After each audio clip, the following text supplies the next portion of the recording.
Greetings from South Korea. I am Adang, Arirang News AI anchor. Here is the news-making headlines today. Continuing his diplomatic push in Vietnam, President Lee Jae-myung on Thursday held a series of high-level meetings with the country's number 2 and number 3 officials. He first met with Prime Minister Lee Min-hing, who oversees the country's economy and administration. Talks focused on deepening economic cooperation, with President Lee presenting South Korea as a reliable partner in supporting Vietnam's rapid growth.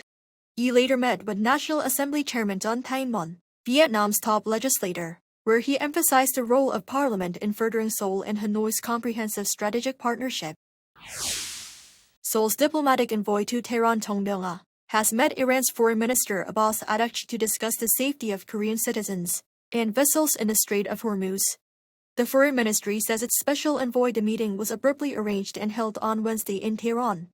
The Korean envoy strongly requested Iran's attention on the protection of Korean nationals in Iran. Araghchi said Iran would take continuous interest on that matter. Jung also raised the need to ensure free and safe passage of all vessels in the Strait of Hormuz, as over 24 Korean-flagged ships remained in regional waters. South Korea's economy grew at its fastest pace in 5.5 years during the first quarter, overcoming downward pressures from the recent conflict in the Middle East. The Bank of Korea announced its advance estimate on Thursday, saying that real gross domestic product increased by 1.7% in the first quarter, compared to the previous quarter. That's nearly double the central bank's earlier forecast of 0.9%.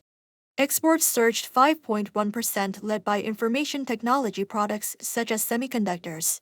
This added 1.1 percentage points to the overall economic growth. Domestic demand added 0.6 percentage points to the GDP. Facilities investment climbed 4.8%, while construction investment rose 2.8%. Gross domestic income surged 7.5% on quarter, the highest increase since the first quarter of 1988, indicating a significant increase in the nation's purchasing power. South Korean chipmaker SK hynix hit new highs across all major performance indicators in the first quarter of 2026.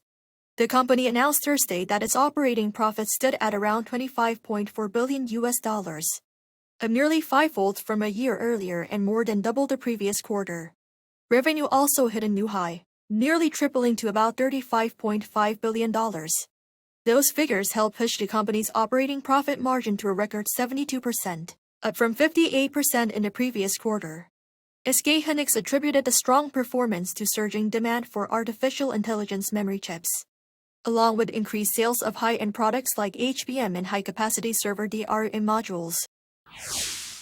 South Korea and the U.S. aim to meet the required conditions for the transfer of wartime operational control to Seoul no later than the second quarter of the U.S. fiscal year 2029. This is according to remarks made on Wednesday, local time, by General Xavier Brunson, the U.S. Forces Korea commander, when answering a question from the U.S. House Armed Services Committee. He also said South Korea is in a strong position for the transfer, with defense spending set to rise about 8.5% over the next 3 years.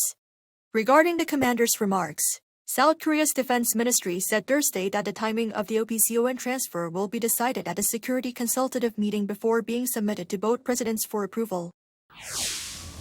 That is all from me today. Thank you for watching.